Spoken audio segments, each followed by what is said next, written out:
thought he never left. That's Ibrahimovic, live on Fox Sports. The team needs to score, not you. That's Thierry Henry. He is just another player. 21-year-old João Neves. In crying gesture. Manager Fernando Santos benched Ronaldo. A breakdown severe enough that Ronaldo said on national television he had zero respect. So, is this just misunderstanding and internet noise? Or is there something real underneath it? To answer that honestly, we have to go back to where the arrogant, difficult reputation actually started. Early 2000s. A skinny teenager from Madeira arrives at Manchester United with a repertoire of stepovers nobody in the league had quite seen before. And almost immediately, before a single trophy, the label attaches. Flashy, selfish, more interested in looking spectacular than playing team football. Sir Alex Ferguson reportedly had to sit him down and coach the excess out of him directly. Here's the uncomfortable truth his critics have used for 2 decades. Ronaldo has never been remotely shy about his own greatness. "I know I'm one of the best, if not the best," is a sentence he's offered in various forms, more times than any publicist would recommend. In a sport that generally rewards visible humility, he has consistently refused to play along. A museum bears his name in Madeira. An airport does too. Compare that to how Messi carried himself for most of his career. Quiet, visibly uncomfortable behind a microphone. For over a decade, football sorted itself into 2 camps on personality alone. The humble genius versus the arrogant showman. It barely mattered that both were rewriting the record books side by side. Personality shaped public opinion more than the stat sheet ever did. That's the first real lesson here. We don't just judge athletes on what they achieve. We judge them on how their enjoyment of it makes us feel. Humility reads as relatable. Confidence this loud, this constant, reads to a lot of people as a personal insult. Now, the moments that gave the label real teeth. 2021. A World Cup qualifier against Serbia. Ronaldo saw a stoppage time winner controversially disallowed, and, after being booked for his protests, he tore off the captain's armband, flung it to the ground, and stormed down the tunnel before the final whistle, muttering as the cameras caught it all. Minor sensation. Then, a year later, the interview that did more damage to his professional reputation than anything else in his career. The sit-down with Piers Morgan, November 2022. Ronaldo said, from his own home, that he felt betrayed by Manchester United. Criticised Ten Hag by name, said the club had failed to modernise, and stated flatly he had zero respect for a manager who'd shown him zero respect back. His contract was terminated within days. It was raw, unusually honest for a player of his stature, and it cemented an image years in the making. A man who, when things go against him, doesn't absorb it quietly. He sets the room alight on his way out the door. But here's where this documentary wants to push back on the easy version of that story. Because most videos stop at, he's simply difficult. Ask yourself honestly, how many footballers have said far harsher things about far worse employers in far worse ways and faced a fraction of the fallout? The difference isn't that Ronaldo is uniquely difficult as a person. It's that everything he does runs through a fame apparatus no other athlete in the sport's history has ever had to live inside. He doesn't get to simply have a bad day. he gets to have a bad day that becomes a global headline within the hour. Not everything on this list is about attitude, and we should treat the serious matters as exactly that. 2017, Spanish tax authorities accused Ronaldo of defrauding the state of close to 15 million euros through offshore image rights structures during his Real Madrid years. In 2019, he accepted a suspended prison sentence and paid a substantial fine. He didn't go to prison, but he did formally admit to tax fraud. That's not a rumour, that's the public legal record. Then there's the allegation no honest documentary skips past. Catherine Mayorga's civil lawsuit, alleging a sexual assault in Las Vegas in 2009. Ronaldo has consistently denied it. The criminal investigation closed without charges. But the civil case ran for years, generating headlines worldwide, before both parties reached a settlement in 2020. No admission of wrongdoing on his part. Whatever conclusion you draw personally, this is part of why some people's opinion of him goes well past arrogant into something considerably harder to set aside. And then the money, the staggering sponsorship empire, the reported $250 million plus move to Al Nassr in 2023, its own lightning rod. Critics accuse him of chasing paychecks over legacy and of lending his profile to Saudi Arabia's broader sports washing project, rather than continuing to chase trophies in a harder league. His defenders point out he's simply being paid for 2 decades of unmatched output, and that almost nobody in his position turns that offer down. Both of those things can be true at once. That's the nuance most videos on this subject refuse to sit inside. They want him purely a villain or purely a misunderstood king. He's neither. He's a genuinely complicated public figure who has made real, documented mistakes, legal and personal, and who has also absorbed a disproportionate amount of vitriol for behaviour plenty of his contemporaries engaged in and walked away from largely unscathed. We promised not to simply pile on. We promised to actually understand the criticism. Because half-formed criticism is exactly what fuels the kind of decontextualized outrage that landed on João Neves' girlfriend a few weeks ago. So let's build the strongest possible case against him, the one his harshest critics would make given the flaw. First, the numbers argument. His totals, remarkable as they are, have always been supplemented by penalties, by spending his final prime years in leagues with markedly weaker competition, and by a directness, score goals, generate headlines, that undersells how much football is a team game. Messi, they'd argue, made the players around him better. Ronaldo made himself the centre of gravity, occasionally at his team's expense. It's almost exactly what Henry suggested this summer, and what Santos appeared to be signalling in Qatar. Second, the pattern of friction argument. Portimonense, the Piers Morgan interview, the benching in Qatar, the elbow in Dublin, the gesture at the World Cup. Taken together, they'd say, this isn't 6 unrelated incidents. It's a consistent pattern of someone who has never fully learned to accept anything less than centrality, even at 41, even when the team's success should matter more than his individual storyline. Third, the accountability argument. The tax case and the Mayorga settlement aren't ancient history to be waved away. They're part of a broader pattern in which extraordinary wealth and fame secured him outcomes an ordinary person would never have had access to. And honestly, none of those are unreasonable arguments.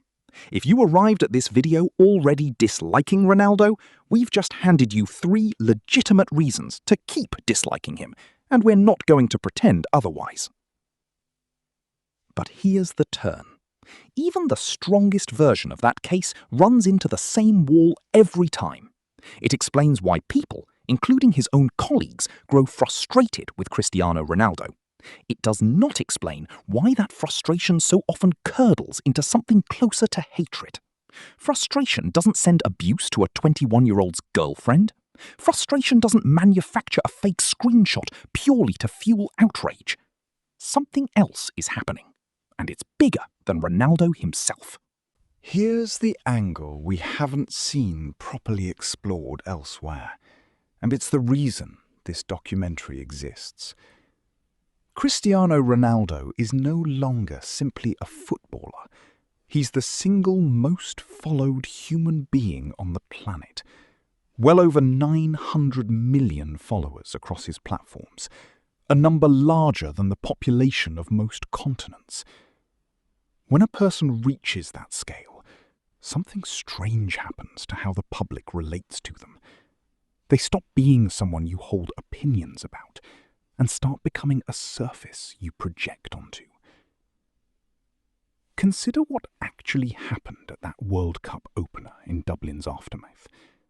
Ronaldo raised his arm at a linesman. That's the entire incident. Within the hour, it had been converted into a referendum on his character, his ego, his fitness to still wear the armband at 41.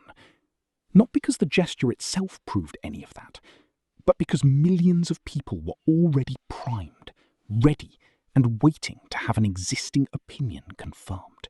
That's not really criticism of Ronaldo. That's confirmation bias, attached to a following of hundreds of millions. And here's the genuinely uncomfortable part. His own supporters do exactly the same thing, in reverse.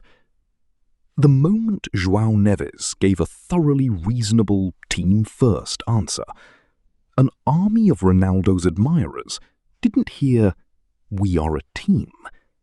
They heard disrespect, because they were primed to defend him against an attack that, in that specific moment, simply didn't exist.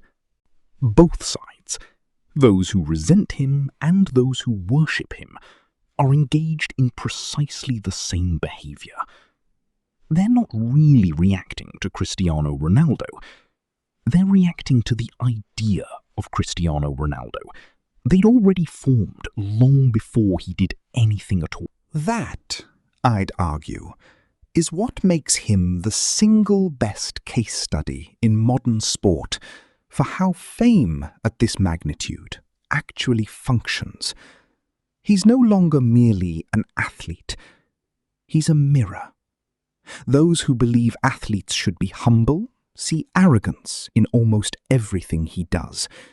Those who believe greatness deserves reverence see disrespect where none was intended, even from pundits and managers simply doing their jobs. And the actual human being at the centre of it, Cristiano dos Santos Aveiro, barely gets a say in how his own story is told anymore. None of that excuses his genuine mistakes. The tax case happened. The Mayorga settlement happened. Those belong to him, and no amount of parasocial analysis changes that.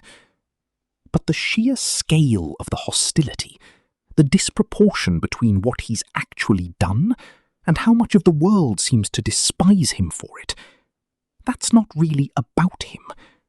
That's about what happens when you place a deeply human, deeply flawed, deeply driven individual under the most powerful microscope in the history of sport, and then hand the comment section to several 100 million strangers who'd already decided who he was before he opened his mouth.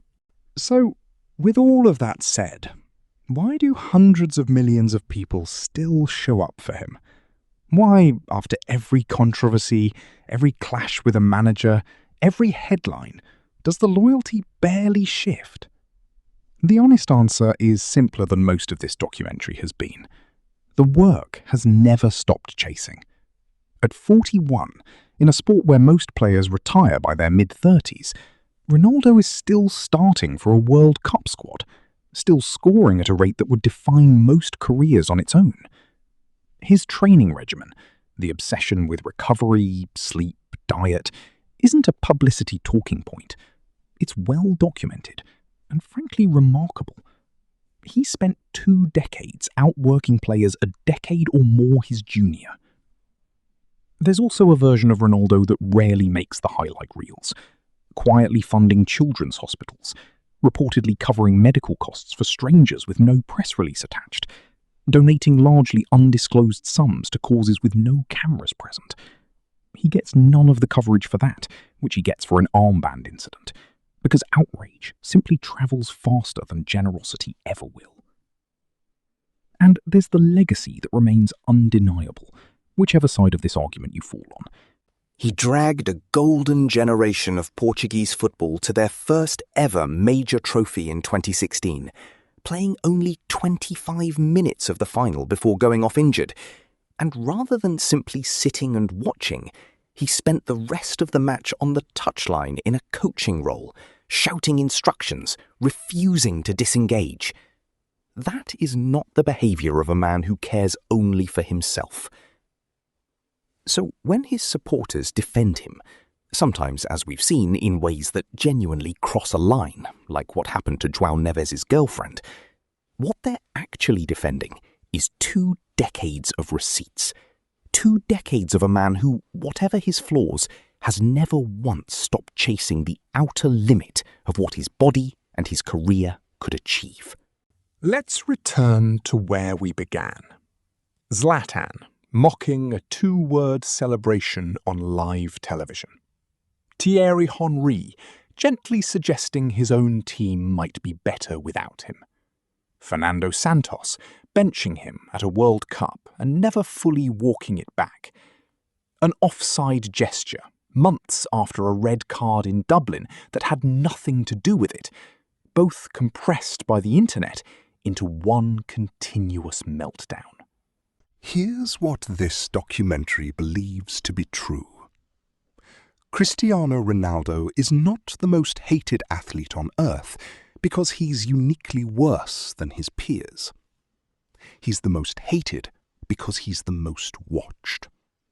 Every gesture, every interview, every quiet night on the pitch run through a machine of hundreds of millions of people, all bringing their own baggage to the moment before he's even finished the sentence.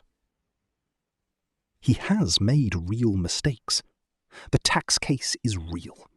The Mayorga settlement is part of his story, whether his admirers wish to acknowledge it or not.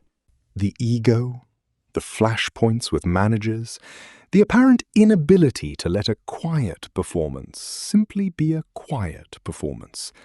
All of that is real too, and none of it should be waved away simply because he's also brilliant. But the hatred? The sheer volume of it? That's no longer really about him. That's about what happens when you place a deeply human, deeply flawed, deeply driven individual under the most powerful microscope in the history of sport, and hand the comment section to several 100 million strangers who'd already decided who he was before he opened his mouth. So, is Cristiano Ronaldo genuinely one of the most hated athletes alive? Yes, he is. But perhaps the more interesting question isn't why we hate him. Perhaps it's why we needed someone to hate in the first place. We'd like to hear your view, because this one is going to divide the comment section sharply. If you think we've gone too easy on him, tell us exactly which moment deserves harsher judgment. The strongest arguments get read out on screen in a follow-up video. If you think the hostility toward him has gone too far, tell us the moment you felt the line was crossed, the way it clearly was with João Neves' girlfriend a few weeks ago. Either way, leave your view below. Every comment is read, and the best of them shape next week's follow-up. If this held your attention to the very end, subscribe, because the next installment turns this exact same lens on the man most often placed on the opposite side of this argument. You already know who that is. Thank you for watching.